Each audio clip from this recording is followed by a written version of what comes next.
Are you an alpha gamer? Do you want to become an alpha gamer? Hit the subscribe button. Make sure to hit the subscribe button right now and you're gonna become an alpha gamer, okay? You can change your life right now by hitting the subscribe button. Alright, you know how, we'll do it later then. Alright, we'll do it later. It's poppin' gamers! Guys, we're doing real work out here, changing real people's lives. A lot of lives are being changed right now by people changing their life and opting to become a real alpha gamer by subscribing right now. Gamers, what are you guys doing? So I've been playing good today. I played Link of the Past earlier, I was streaming. I'm playing really good today. I got 3 light worlds today that were all better or equally as good. One of them was tied. It was exactly tied. Like, what is this? They were all better than my PB's light world, and my PB, the best part of the run is light world, and all 3 runs are all better. One of them was my best run ever, and none of them had good RNG. I was just playing like nearly perfect in every run, which is pretty incredible. And one of those runs actually even got out of light world, and it was almost a PB. It was very close. It was a very good run. Things are going very good at this rate. Big plans are coming up. But gamers, I learned a fundamental gameplay truth a few days ago, yesterday, today. I've been learning it as I go, and this has really changed my mind, and I think that's why I was playing so good. Now, I always set aside a few days in order to say, yes, this is a fundamental gameplay truth. Yes, it really is this good. It really is this easy to get world record level light worlds casually, consecutively. What I was doing today was pretty groundbreaking. It's pretty mind-blowing. So I'm pretty in on this being a real fundamental truth. Natural gameplay, it's a real fundamental truth. It's a real fundamental thing. It actually works. And why does natural gameplay work? Because what it does is it uses the general principle that you don't know what's going on and you can't guarantee results. You can't do it, right? And so what you do is you find ways to functionally guarantee results, which is called natural, and that actually naturalizes your gameplay because you can actually predict what's going to happen. You can guarantee what's going to happen. Why is that important? It beats ego. It completely defeats ego. That's important. That's super important. So that's why natural gameplay, that's what it is and why it works. And so the whole fundamental reason for natural gameplay is to find strategies that are recreatable, find gameplay that you can guarantee the outcome. If you can guarantee the outcome, if you can guarantee that it happens, it's more natural, and that has inherent value on its own, because if you can't do something, you don't know if it's possible. You don't know if it's doable. You don't know if it's possible. So if you can't do something, then that loses value, right? It's theoretically good, but we don't know if it's even possible. But if you can guarantee the outcome, you know that it's possible because you can guarantee the outcome. And if you fail, guys, guess what? It's not natural enough. You gotta naturalize it further. So I've been doing that for a year now. I've seen huge results. I've seen big results everywhere. It's not a big problem. It's easy. And it uses this argument, output-based decision-making and input-based decision-making. And the reason you don't want output-based decision-making, because output-based decision-making, also called conditional decision-making, what it does is it goes back through the function, the function, and then it becomes input. It again becomes input, so then you have output-based decisions that actually is just input, so then you get a result ultimately, because that input goes to the function. You get a result ultimately that's generally not in line. That's called ego, and if you can guarantee the output, it actually makes certain that it's not an output-based decision. Because if you can guarantee the output, it's technically not an output-based decision, it's an input-based. I think with simple strategies, this isn't a problem. With very simple strategies, 2 people are doing one strategy, and I look at them and I'm like, look dude, you gotta fix your strategy. It's terrible, it's a terrible idea. You gotta naturalize your gameplay. I'll tell people that, and they level up, they completely level up, and then I tell them, I go deeper. I say, subscribe to my channel right now, and then they subscribe to my channel, which is crazy, and then my channel keeps growing, and then they get better, and it's a snowball. It's this crazy snowball. Simple strategies, whatever, it's fine, but the thing is, there's more complex strategies, and there's also more complex decisions to be made, right? Look beyond the strategies, like making the decisions is what's important. So there's more complex decisions to be made, and we're specifically talking about playstyles, mentality, and approach, gameplay approach, all that stuff. Super complex. I put it on under the umbrella of macro natural gameplay, and I went to macro naturalized gameplay. I actually think that if you try really hard, it automatically naturalizes gameplay. I actually think that's a thing, but I want to work with that more, and I've been talking to some people. I want to work with that more before I can say anything, because the truth is, guys, unless there's logic behind it, I don't go with it. I can't say it, I don't go with it, so I'm gonna hold back on that. But I did realize something really big today. So recreatable strategies, that's great and all, and you're gonna get a lot of mileage. If you start stop doing strategies that are theoretically optimal. This is a waste of time. Do strategies that are recreatable, and then optimize the recreatability. You know, let's say, okay, I can do this 100% of the time, and then optimize that. And guys, one of the most fundamental aspects of natural gameplay is natural gameplay is actually a part of itself. You have to believe in natural gameplay in order to execute on it, which is so important. Why you understand fundamentally why it works and how it works. You have to fundamentally understand the logic, because then natural gameplay will exist as an effect, and then the whole thing starts spiraling. But you have to understand the fundamental logic and reasoning, because the thing about natural gameplay is it's all about input-based decision making, where if you think you naturalize your gameplay, you're gonna therefore get better the gameplay. That's output-based decision. That's an output-based decision, right? And that actually is gonna give worse gameplay. That's gonna give worse gameplay, and what you want to do is get better gameplay.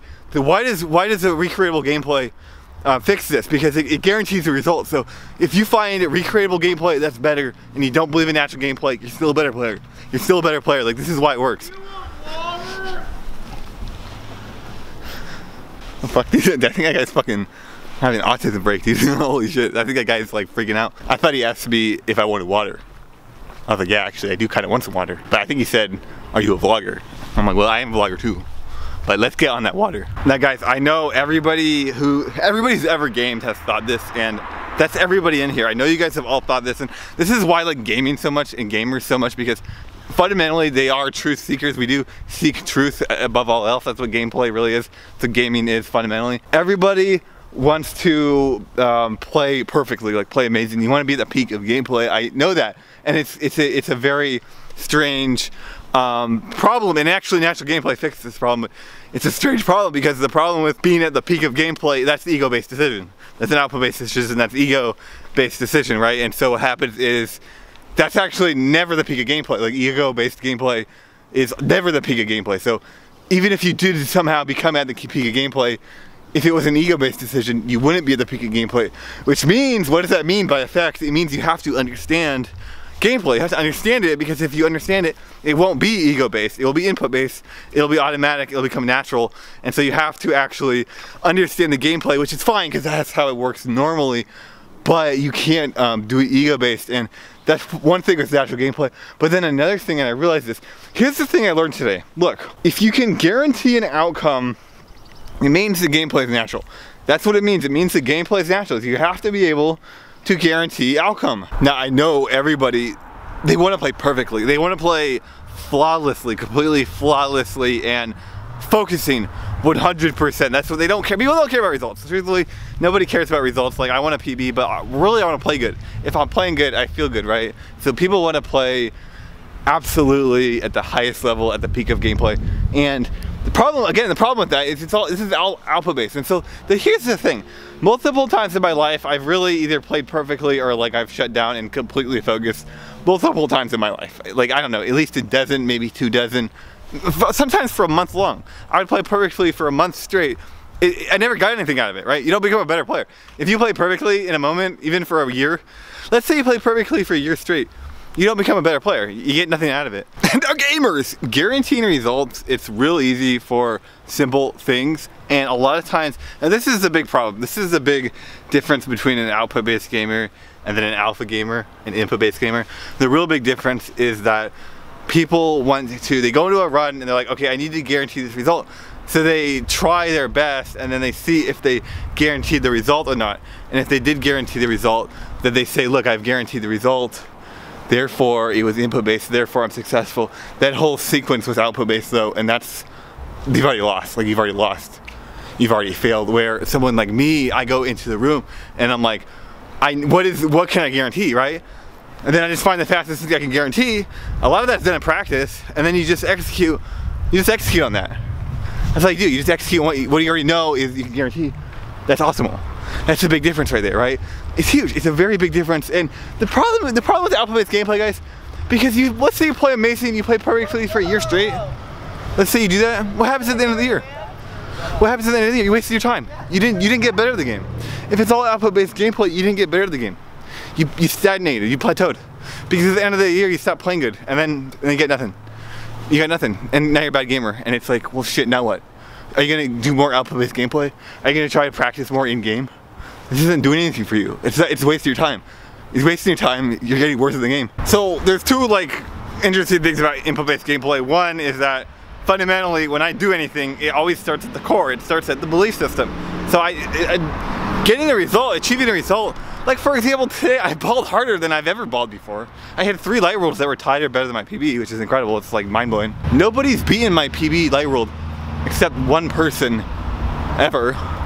You know, think about that. No one's ever beaten it except one person, and then except me, and I did it 3 times today. Like I'm balling way harder than anyone else.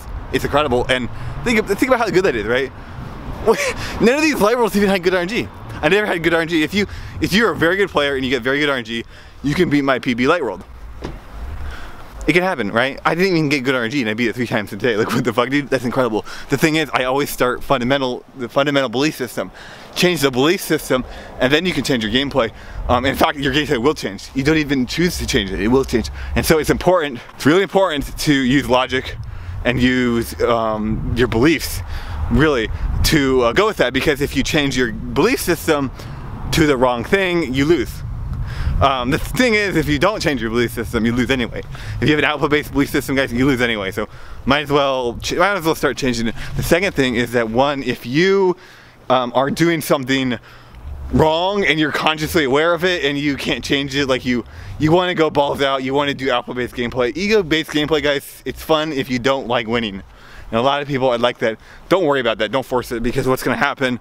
Change it long term. Like some beliefs, you gotta have to change it long term, or you're gonna need something, and oftentimes you just can't snap it together. So don't worry about that. Like that's something I do a lot. Like I don't try my hardest in a lot of runs, and after the run, I'm like, well, shoot, I wish I had tried harder. But the thing is, if you get down on yourself for that, you're losing. Now this is output based. It's like I should have done the right output, right? This is all output based. You're just losing. So really what you want to do here is just go with it. Just go with the flow, you know. You make the wrong move, guess what, guys? You made the wrong move. It means you got to get back in there. It means you got to keep practicing. It means you got to keep winning. You got to keep speedrunning. You got to keep alpha gaming. You got to hit the subscribe button again.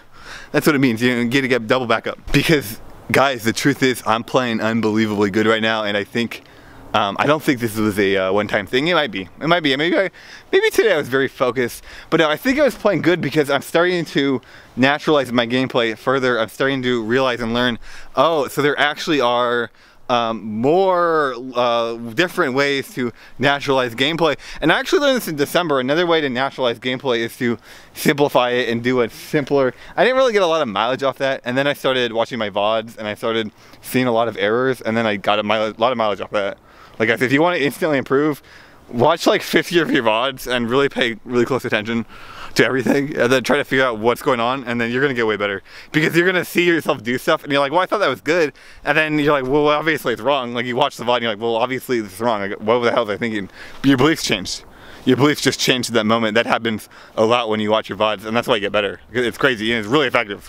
It's super effective. I didn't think this is as effective as it was, and it was very effective. I never watched a single VOD of myself and didn't learn something. Like we're talking 90-minute VODs. I'll do 10 runs in a row and learn nothing. I watched one VOD and I learned more than in 50 runs. Like what the fuck, this is rigged. This is completely rigged. And the thing about watching your VODs, guys, the more errors you make, the better the VOD is. The more times you fail, the more mistakes, the worse the run, and the better the VOD is, because you get more things to learn. If the run's perfect, it's boring. It's useless. It's cool, it's cool. It's a fun party trick. It's a fun party favor, but if you make a really bad VOD, if it's a terrible run, this is gold. This is complete gold. It's like, holy fuck. I could level up so much from watching this VOD. You could level up 100 times more from that VOD, from a bad VOD, than a good video. It's that easy. But today I was naturalizing, and I think this is, look guys, this is what macro. See, macro natural gameplay, it's a strange theory of mine. It's a strange theory because it kind of means two things. And initially it was a proposed solution to anxiety and to choking, which is anxiety. It was a proposed solution to that, and it's not an auto solution. It's not a complete solution, but it's a general fix, or it's at least a way to practice and combat it. That was the conjecture at the beginning. That was what macro natural gameplay was. So I didn't really know what macro natural gameplay was. I knew there's a way to fix this, because of course there's a way to fix it, because it's rooted in decision making, and natural gameplay optimizes decision making. So of course you can fix it. Like think about it. If you make a bad decision, you could have made a good decision. So you could have fixed your bad decision, right? So it's like, obviously you could have fixed this, or obviously I could have fixed this. And that was what macro natural gameplay originally was. But then I started thinking a lot, and I went through a lot of different tangents, and I never really came to a conclusion. And ultimately I decided what macro natural gameplay is trying, because I think, and ultimately right now I think that if you try, and the more you try, it auto naturalizes your gameplay without you having to think about it, without you actually having to become a better player. It'll auto naturalize the gameplay, which is pretty neat. It's pretty neat. I think that's actually real. I think that's very real. And if you look at Naruto, for example, it's a very good example here. You have two people, one who tries very hard, and the other guy who's very talented and he's very skilled, and he doesn't necessarily try as hard. Like, they both have a different identity of natural gameplay, right? One guy is auto naturalizing his gameplay through trying, and another guy just automatically has natural gameplay because he's a smart guy. Who wins? And then, you know, that's the story Naruto. It's a story, so we'll have to scrap it. But guys, originally what macro natural gameplay was a proposed solution to playstyles, macro game, and anxiety.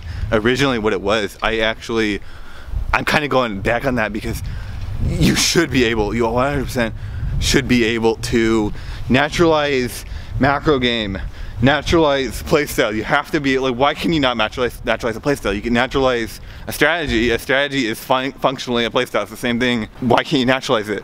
I never was able to. I think I'm doing it right now though, and I realize it again. It's actually rooted in strategies, but it's not rooted in a single strategy. And this is my definition of macro game. It's when you apply a specific set of gameplay to everything, right? When gameplay affects everything, that's a macro game, instead of the strategy, which is, it's just one thing. So for example, in Link to the Past, a lot of the boss fights I wasn't doing very good, and so what I would do, I would just hope it goes right, because I knew how to do it optimally. I knew how to do it optimally. When I wanted to, I'd get the perfect fight, right? So this is the ego trap, and this is where you become limited, because that was my whole strategy for like a boss fight, for example. So it sounded like on paper I was good enough, right? It looked like I was good enough. On paper, maybe I was good enough where I could have the perfect boss fight. I was good enough, but the problem is, if you don't, you can naturalize it, right? You can naturalize it, you can go further, you can get better, like you can be better at the boss fight. But the thing is, I was so limited to the ego trap that I had the perfect boss fight. I never thought to go further. But when I started naturalizing my gameplay, I would look at a boss fight, and then I would think, this isn't natural. And then so what I would do is I scrap the boss fight, and I would change how I do it, and I started naturalizing my gameplay. And so a lot of screens I would not do faster. A lot of screens I would do the same speed, but they're way more natural. So guess what happened? I got better results. I would get better results because I would hit 9 out of 10 things instead of 6 out of 10 things. Of course I'd get better results. And guess what, guys? It became easier to get good runs. I became more good runs. My good runs were better. Everything improved, right? And it was through input, and it's through a lot of invisible stuff. But guys, let's look at that boss fight again. The thing about that boss fight, it's just one, let's call it vitreous, right? Because I naturalized everything. I was naturalizing 25,000 different things in the game, like I'm not even kidding, because my beliefs changed. My fundamental beliefs changed, and then so I would do one run and I would see one thing and it'd be like, this could be more natural, this could be naturalized, it could be better. There's like thousands of things everywhere, and it's instant. It was like I'd wake up, I'd fall asleep, I'd be eating food and be like, you know, I'm doing this wrong, I'm doing that wrong. And so you practice a little bit, the practice changes too, it's huge, everything changes. But we'll take that one boss fight, blind, for example. Blind is the best example of this because it's so easy to do perfectly, yet it's still a deep, complex fight because you can make errors, right? You can still make tons of errors. So you can still naturalize it. There's still a need to naturalize it. So it's a very good example. So what a new player will do is they'll figure out how to do blind perfectly, which anybody can do. It takes like 2 seconds. And then they'll just call it good. I did it perfectly, output based. Now therefore I can do it, and they're gonna apply that to their whole gameplay. They're gonna lose. They're gonna die to their run, and they're gonna lose time on a run. And like the best case is you just lose time. And that sounds like, or sometimes you don't lose time. And people call it, you know, like whatever. But the big problem with that is that, you know, it adds up. These little bits of time, 2 seconds, 3 seconds, 5 seconds, it adds up. And then sometimes you tilt, right? You lose 2 seconds, now you're red instead of green. You tilt a little bit more, make a small error in the next room. It adds up. Things can snowball. And that's kind of one of those invisible things that, like, naturalizing gameplay. It's really important. It's really important because your gameplay goes further. It's better, it's easier, it's not harder. Natural gameplay is not harder, it's just natural. It's you change your belief systems, you believe in a different thing, and then your gameplay is changed as an effect of that. Gameplay is different, you win more, right? Because it's better, you only hope it's better. Why do you believe in it though? Why do you believe, why would you believe in it? Of course you think it's better at least. generally it's better, because it's hard for people to change their decisions unless they start deciding on something that they believe in, right? And in order to believe in it, you need a good reason. So generally it's better. But again, if you just fix the boss fight, it's not macro game. It's not everything. It's just the boss fight. And so there's a lot of little stuff. Why do you need a naturalized macro game? Because there's a lot of little stuff like jumping, dashing, stopping to dash, opening chests, opening pots, simple movement stuff, tightening dashes. There's all these little things, right? These like little things that they're not, you know, they're either already natural, they're already maximized naturally. A lot of them vary, or they fluctuate menus. They fluctuate depending on mood, depending on physical conditions. Maybe your hands feel different one day to the next day, controllers feels different for whatever reason. You know, how are you gonna naturalize all these little things? And that's another thing. There's so many of these little things. You can't really naturalize it, or you take decades, right? It's pointless. It's pointless, because that's actually ego-based. Because not improving at something is egotistical, I think. So what I'm actually proposing is a solution to macro game. Well, what's the solution? How do you solve this? Because you can't slow your gameplay down, it doesn't work. If you slow your gameplay down, you should make less mistakes, right? You should make less mistakes, because you make those errors because you go too fast. Because that's actually the fundamental, it's the most fundamental speed interaction. It's the absolute most fundamental interaction. Simple movement, it's very simple movement. It comes down to very simple stuff like, I need to do this as quick as possible. If I go too fast, everything collapses. It's the most fundamental. And in Link to the Past, you see this hundreds of thousands of times. It's almost everything in Link to the Past. It's the most absolute speedrun mechanic. And actually, I would say it's the same in all games. It's the same in all games. The thing about the speedrunning world is it's much simpler, because it's all about time. So it's much simpler than in most other video games where there's an extra complexity factor. So how do you fix this? How do you naturalize? And some people will say you go slow down. You slow down, but that's actually not true. And it's not true for a variety of reasons. One being that it's not logically true, right? There's no logic that can argue for that. You can't, who says, like some will say, if you slow down, you play faster, right? Because you make less errors. But I'd say, why? Why is that true? Because if you slow down, you might stop paying as much attention, right? So you might get more distracted. So no, you'd make more errors. And then another one, why would slowing down and making less errors? Like who says that's true at all? Because what if a lot of it is focus? There has to be a way to optimize this that's not slowed down. And I figured out what it was today or yesterday, you know, over time. I actually do really think it's the same as naturalizing a simple boss fight in finding a recreatable strategy, but you have to find a way to guarantee the result. You have to find a way to guarantee the result. And some things, one frame tricks, for example, you can't guarantee the result, but what you can do is simplify it so much so that you either hit or miss it. So there's ways to naturalize everything. And so what you do for simple macro game stuff, it's everything. Find ways to guarantee it. Find ways to guarantee the result. That's how you naturalize macro game. And it blew my mind today, these runs I did, because one of the runs, 27-14, with a 3-cycle land mow, Desert wasn't even good. Desert one isn't even that good. How the hell did I get a 27? 13.9 light roll, that's my best ever. Another one was a 27, 15.5, which is like probably my 5th or 6th best light roll ever. Hey, both in one day. How did I do that? Neither one had a good light roll. Well, neither one had a lucky light roll. They both had incredible light rolls. No luck here, no luck here. Both had 3 cycles. No early 3 cycles, regular 3 cycles. Both of them had, one had a 516 Hera, which is incredible. One had a 518 Hera, which is really good. One had a nearly gold agate tower, which is very good. They both had 1031. Actually, I think one had a 1035 Easter, which is like, what the hell is going on here? But yeah, I just played almost super clean. I played so fucking clean that I just didn't lose time everywhere, and so my gameplay was better. But also it was more consistent, and also it was less taxing on me. I played with microphone today. I played with microphone almost for the whole day because it's less taxing. When you naturalize gameplay, you get the same result. You get the same result, but since it's macro naturalized, it puts less pressure on you. It puts less pressure on you. It's easier to do. It's more recreatable. It's more consistent. I play with Mike, it's less taxing. So another reason I say playing slower, like slowing down your gameplay, is wrong is because playing slower is output based. It's completely output based. So one, even if you successfully manage to do it, and even if you did get better results, meaningless. It's completely meaningless because your beliefs don't change. So you're not able to recreate it long term. You're doomed, you're completely doomed. And then the other one, since it's output based, well, natural gameplay would just argue that it's wrong. So playing slower can't be right, it's wrong. So why is guaranteeing outcome correct? Why would guaranteeing outcome be input based and playing slower be output based, and if guaranteed outcome is input based, holy fuck, the whole thing's solved. The equation solved, finally. It took me a year to do shit, but it finally solved. Well, the reason's pretty simple, is because if you can guarantee the result, that defeats ego, because you know it's going to happen. That's a natural process, because the thing about natural gameplay, why natural gameplay works and why output-based gameplay is wrong, is because you don't know what's going to happen and you live in the natural continuum. So you exist in the natural continuum, anything could happen. That's the problem, right? If we did not live in the natural continuum and you could actually completely change what happens, you knew what would happen, you could bend reality. If that was true, then what that means is that output-based gameplay would be fine, because you would just pick an output and then you just do it. Problem solved, right? I want to be the best, I want to have the best mentality, I want to try harder than anyone else in the world. You just do it, problem solved. That's not how it works. You exist as a script in the natural continuum. So when you can guarantee a result, what happens is you actually can guarantee the natural continuum. You actually exist within the natural continuum. You can literally play with the God hand. You can play with the God hand. If you can guarantee the result. You can't guarantee every outcome.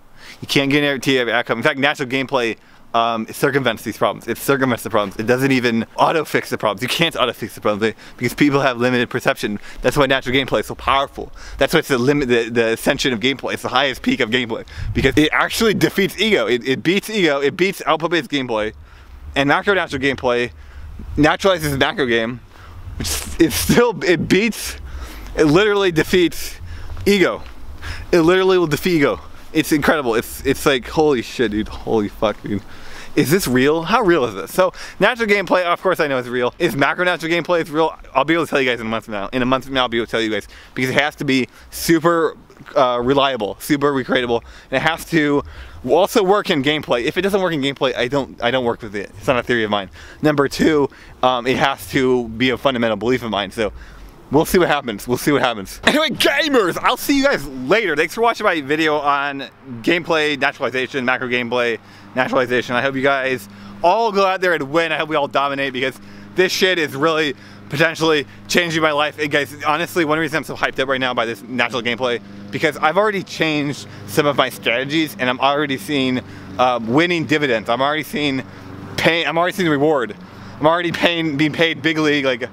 Check my bank account, I'm making more money because I have more natural gameplay, because my macro game is more natural. It's like mind-blowingly incredible. Holy fuck, guys. I think it's where Downtime Death lives. I think Downtime Death, after splicing runs, I think he moved into that house. I think that's where he lives now, and it doesn't look like he's doing too good. I guess that's what happens when he splice runs, though. Yeah, I guess when he splice runs, shit really goes down the drain. Shit really hits the fan when you decide you're a cheater. But when you decide you're a winner and you subscribe to Alpha Gamer WQ'd's YouTube channel, your gameplay levels up, your ability to think levels up, your ability to care about things levels up, your sex life is going to improve when you subscribe to my YouTube channel. Yo, what's up, gamers? Guys, I wanted to show you something. I don't know if you guys caught this. Watch my video. Right at the end of my video. I'm editing my video, and right at the end of the video, I'm talking about, gameplay stuff. Just talking about gameplay stuff. Your ability to care about things levels up. Your sex life is going to improve when you subscribe to my YouTube channel. Do you guys hear that? You guys hear that? Is going to improve when you subscribe about things levels up. Your sex life is going about things levels up. Your sex life is going to improve when you guys hear that? Yeah, it sounds like someone out there is a little bit jealous WQ, kind of beta gaming. Someone's beta gaming, so it sounds like, things levels up. Your sex life is going to improve. Sounds like someone's jealous of my improved sex life. And also, it sounds like he's listening to me. It sounds like this guy was listening to me as I was vlogging, and then he decides to jump in there and try to hurt me, dude. Try to hurt my feelings. Try to tear me down. Doesn't affect me. Truth is, this stuff doesn't affect me, guys. I've been dealing with it my whole life, and I'm profiting at the end of the day. So this is a weekly race a few months ago, and I entered the race, and immediately, this guy named Seth Chalmers and Metatron, actually, if you can believe it, started trash talking me. They just started trash talking me right when I entered the race, kind of out of the blue, out of nowhere, completely out of the blue. They just started trash talking me, and then eventually you actually see I wonder who it is. Hey, look at this. Fortunately, you're a cunt. This is what release Josh RTA. This is what he says to me. Just kind of random, kind of out of the blue. I said competition is objective. You guys don't like me. You like trash talking me. You claim I bully people, even though I have actual screenshots of you guys bullying people privately in Discords. And then I said, you know what?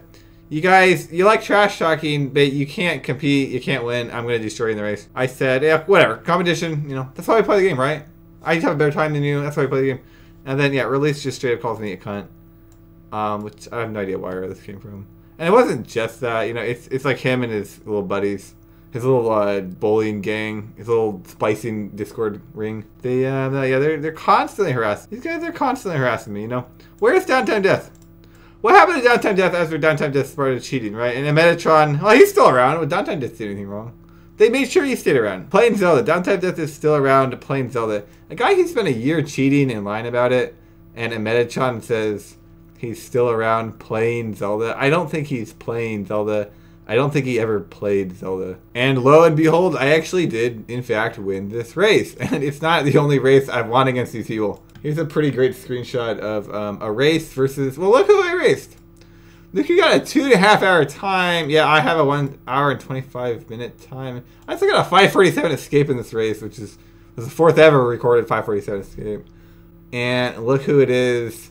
Well, got fourth place. And I wonder who it is calling me a cunt. Out of the blue. Thanks for the follow, dude. I have got a follower every time I've made a video on my desktop. It's pretty cool. But guess what, guys? I have the most Twitch subs of any Link to Pass runner. I have more Twitch subs than a single one of the Link to Pass runners. In fact, I have more Twitch subs than any Link to Pass runner in all of history. And guess what, guys? Another little interesting fact. None of these people subscribe to me. Nobody on this page you're watching actually subscribes to me.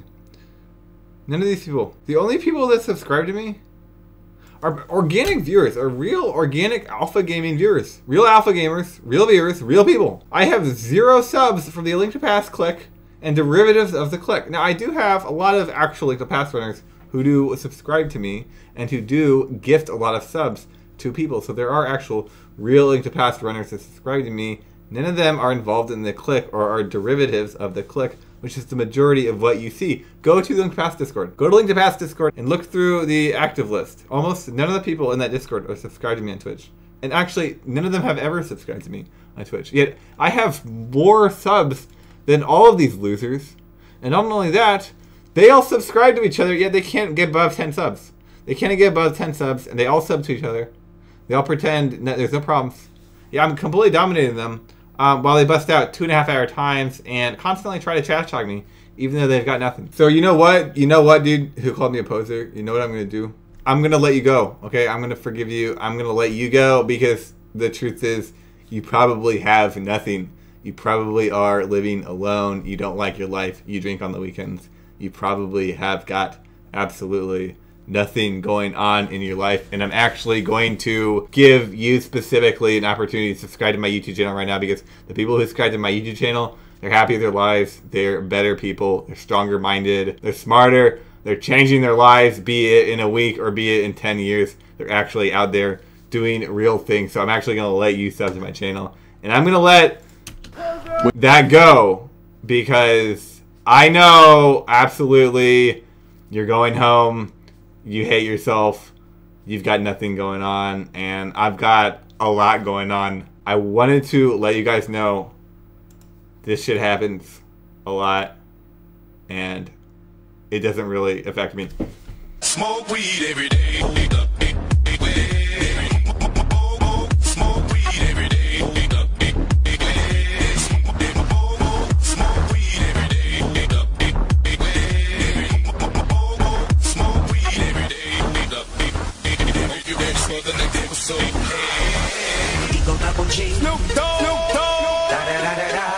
You know I'm mobbing with the D.R.E.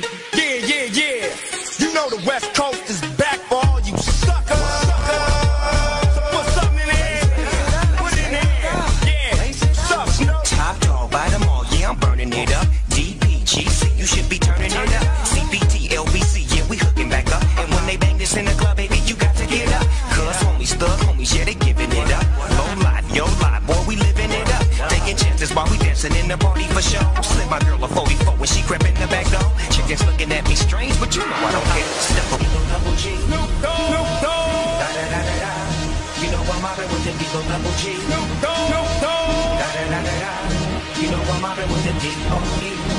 Yeah, yeah, yeah. You know the West Coast is back for all you